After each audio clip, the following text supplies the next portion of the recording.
View Cube Settings dialog box.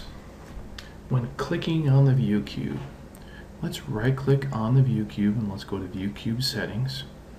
And let's take a look at when clicking on the View Cube. We have three settings here. Zoom to extents after the view change.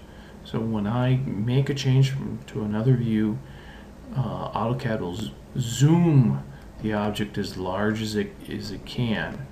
So I'll go really small, and I'm just going to go and switch it to another, and you'll notice how it zoomed in and made it bigger. So I'll zoom really far out, I'll go back here and switch it, and it does a zoom extents when it makes the view change. That's a good thing. Typically most people like that. Also, let's go to settings again. Let's take a look at use view transitions when switching views.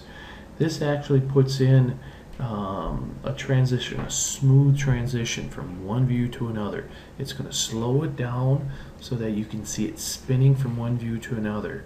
I highly recommend this. If you turn this off, it'll go instantly from one view to another. And within a millisecond, bam, you're looking at another view.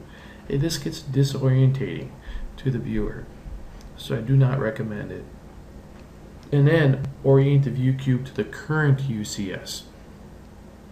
So in this particular view, what we do is we orientate the view cube, so the view cube is parked so that it's sitting on the UCS. Notice the UCS is sitting here, and we see the words top right now, and the words top would be written on going towards the X in the positive and the Y in the positive.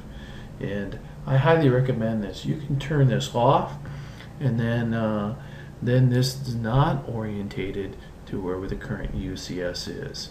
So those three settings, I actually highly recommend you use all three of those.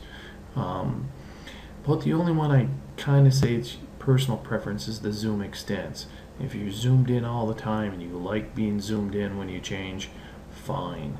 But these two I kind of highly recommend that you leave them as the default values.